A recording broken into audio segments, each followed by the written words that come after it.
ఇక నేను ఇంతకుముందు అన్నట్టుగా ఇప్పుడు నేను చూసిందేమో సర్వే నెంబర్ వారుగా.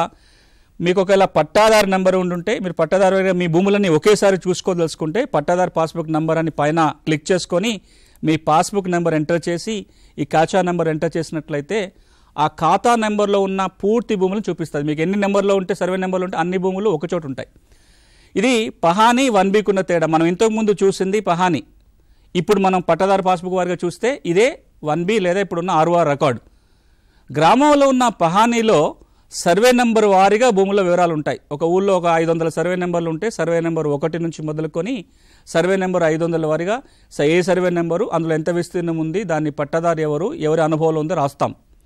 అదే మనం ROR రికార్డుకి వచ్చినట్లయితే ఖాతా వైజ్గా రాస్తాం. అంటే ఆ ఊళ్ళో ఎంతమందికి భూములు ఉంటే అంతమంది పేర్లని ఆల్ఫాబెటికల్గా రాసి ఆ వ్యక్తికి ఆ ఊళ్ళో ఎన్ని సర్వే నెంబర్ల భూమి ఉన్నా ఆ సర్వే నెంబర్లన్నీ ఒకచోట చేర్చి ఒక ఖాతా నెంబర్ ఇచ్చి వివరాలన్నీ ఒకచోట ఉంటాయి.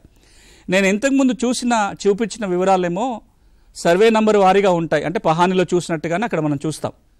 ఈ పట్టాదారు పాస్బుక్ నెంబర్ అనేది మనం క్లిక్ చేసుకుంటే అక్కడ ఖాతా వారీగా చూడొచ్చు. ఆ ఖాతాలో ఉన్న అన్ని సర్వే నెంబర్ల వివరాలు మనం ఇక్కడ చెక్ చేసుకోవడానికి ఉంటుంది.